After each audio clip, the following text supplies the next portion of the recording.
Wilujeng siang, kami dari Opini Publik sedikitnya ingin berbincang-bincang dengan Bapak selaku pimpinan dari lembaga ini, sekolah ini dari SMP Negeri 1 Bayombong ya Pak ya. Yang pertama mungkin yang ingin dibincangkan sama Bapak, yang pertama yaitu mengenai tahun ajaran baru ya Pak ya, tahun ajaran 2025-2026 itu kuotanya berapa, terus jumlah yang diterimanya berapa, satu itu. Yang kedua mengenai MPLS kemarin yang setelah dilaksanakan itu seperti apa, juga tujuan dan maksud tujuannya seperti apa. Mungkin 2 poin dulu Pak. Ya, terima kasih, mudah-mudahan tidak lupa 2 pertanyaannya. Jadi saya coba jawab. Tahun pelajaran 2025-2026 itu SMP Negeri 1 Bayombong menerima siswa sejumlah 440. Ini berkaitan dengan animo yang cukup besar ke sekolah ini, dan pendaftar itu sekitar 470-an. Jadi masih ada peserta didik yang pada akhirnya tidak bisa kami terima karena tidak memenuhi kuota yang telah diterima. Jadi jumlahnya 440. Ini merupakan sesuatu yang pada akhirnya memang harus kami laksanakan sesuai dengan aturan. Ada beberapa sekolah besar yang memang penerimaan siswa barunya dikecualikan, nanti melebihi. Itu 440 teh Pak menjadi berapa rombel? 11 rombel. 11 rombel. Jadi satu rombelnya 40 orang. 40 orang. 11 rombel. Itu yang pertama. Lalu yang kedua terkait MPLS.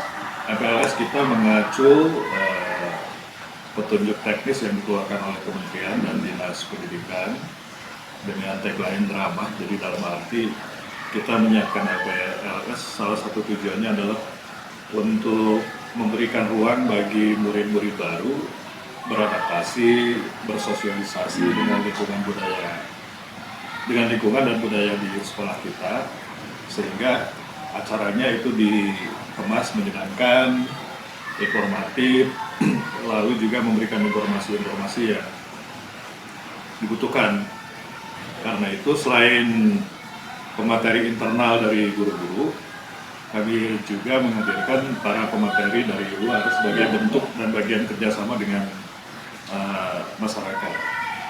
Ada pemateri dari kepolisian, ada pemateri dari para penggiat anti narkoba. Bahkan salah satu yang cukup baru tahun ini, sekolah kita ini dikunjungi oleh Ikatan Jurnalis Televisi Indonesia, IJTI Goes to School. Jadi para jurnalis televisi di Garut kemarin mengadakan liputan, memberikan edukasi kepada murid-murid kita tentang literasi digital dan media sosial. Itu barangkali untuk 2 pertanyaan. Terima kasih Pak. Terus yang selanjutnya pertanyaan kami ini mengenai program unggulan daripada sekolah SMP Negeri 1 Bayombong ini, sehingga sangat menarik antusias masyarakat untuk menyekolahkan ke sekolah ini. Ya. Ada beberapa program unggulan di SMPN 1 Bayombong yang mungkin berbeda dengan sekolah-sekolah lain. Yang pertama terkait keagamaan.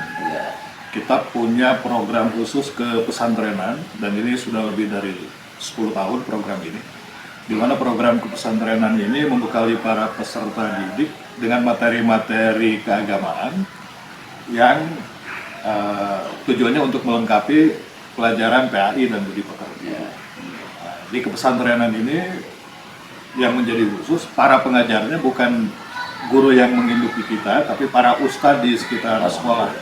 Jadi ini bekerja sama dengan MUI, bekerja sama dengan tokoh masyarakat, sehingga di luar kurikulum nasional, anak-anak ini kami bekali dengan kurikulum khusus kepesantrenan. Jadi hal-hal yang lebih teknis, akidah, akhlak, fikih, tahfiz, dan yang lain-lainnya ini Lalu program unggulan yang lainnya, kita ini punya program untuk mengatasi sampah karena jumlah murid kita sangat besar sehingga sampah ini harus ditanggulangi secara maksimal. Dengan menggunakan tenaga yang ada tentu saja ini tidak akan optimal. Karena itu kita punya program namanya Sesa Sapu. Sisa sapu. Oke. Sesa Sapu itu singkatan dari sedekah sampah sebelum pulang. Jadi murid-murid kami ini tidak akan bisa pulang kalau mereka tidak menyetorkan sampah.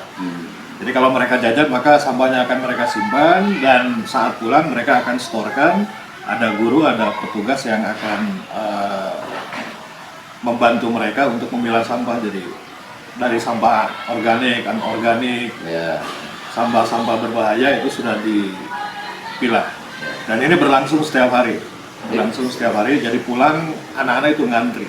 Tidak ada anak-anak yang bisa pulang sebelum mereka Ya. Setor sampah. setor Ya. sampah. Itu udah berjalan berapa tahun, Pak?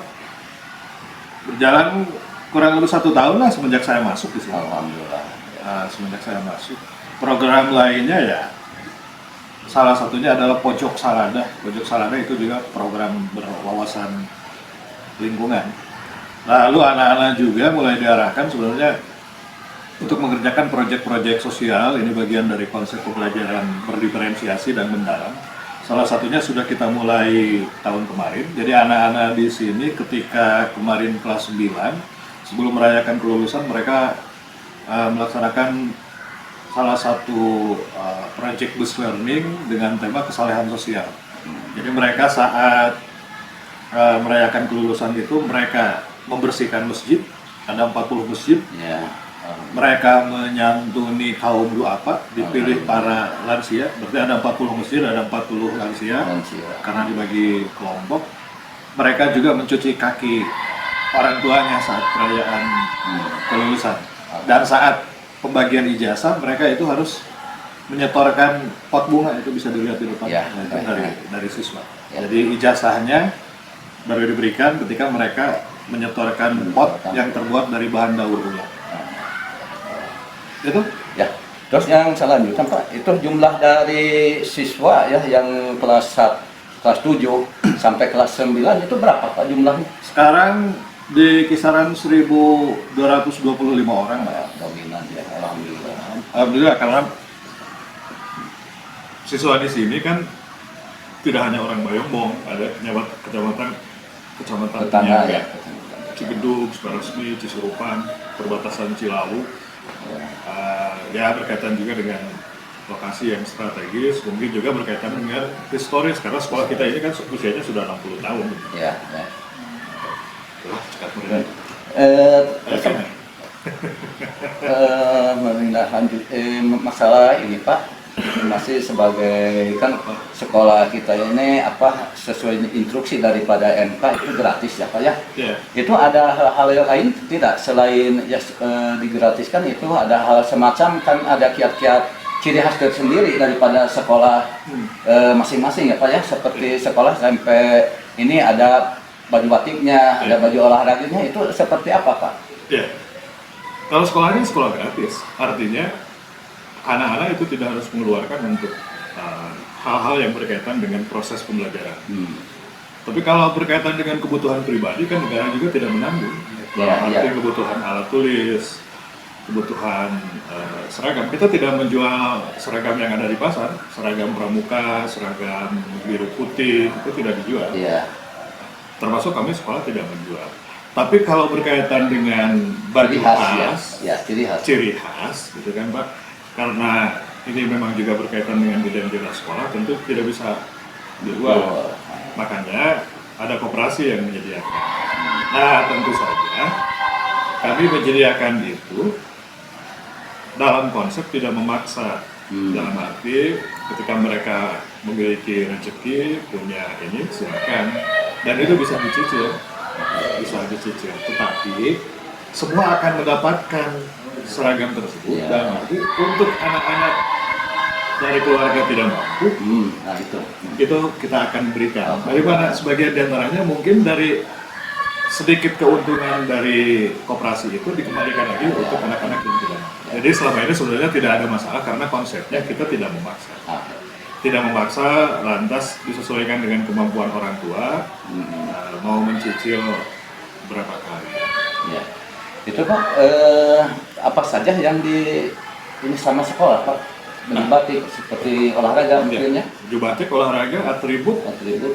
itu barangkali. Oh ya, Kalau yang lain-lain yang bisa di luar, ya, ya. soalnya kan nggak mungkin kalau anak beri baju olahraga, Ya, baju nggak batik. mungkin.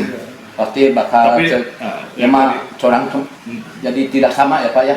Ya, Ah. tapi yang tadi konsepnya Ya. tidak memaksa. Tidak memaksa. Kalaupun orang tua memiliki dana terbatas, mereka boleh mencicil. Boleh mencicilnya berapa tahun? 3 tahun lah, Ya. kan gitu. Alhamdulillah kebijakan Yang dari pada sekolah ya Pak ya? Yang penting bisa Ya. ini ya. Karena soal itu kan agak susah juga. Kita melangkah karena memang diperbolehkan, dalam Ya. arti diperbolehkan untuk ada landasan Hal-hal yang lain hukumnya, yang- baju-baju ciri khas. Dan akan aneh gitu kan kalau tiba-tiba mereka tidak punya atribut, tidak punya seragam betul. olahraga. Ya, karena kalau ada apa-apa seperti di jalanan ya, tidak pakai atribut. Itu nominalnya berapa Pak? Nominalnya itu harus pengurus koperasi, tapi saya kira kalau dibandingkan kalau beli di pasaran itu ya akan lebih murah. Alhamdulillah. Akan lebih murah. Misalkan kalau beli batik misalkan satu setel dengan beli kainnya misalkan itu bisa di atas 300.000. Kalau Iya. begitu mungkin di kisaran 200.000 itu satu setel udah jadi. Setelah udah Kualitas jadi, bagus. udah siap pakai. Udah siap pakai, kualitas bagus. Alhamdulillah ya. Salah. Ya, mungkin Pak cukup segitu. Terima kasih Pak atas Siap. waktunya. Mudah-mudahan Bapak sehat. Amin. Amin.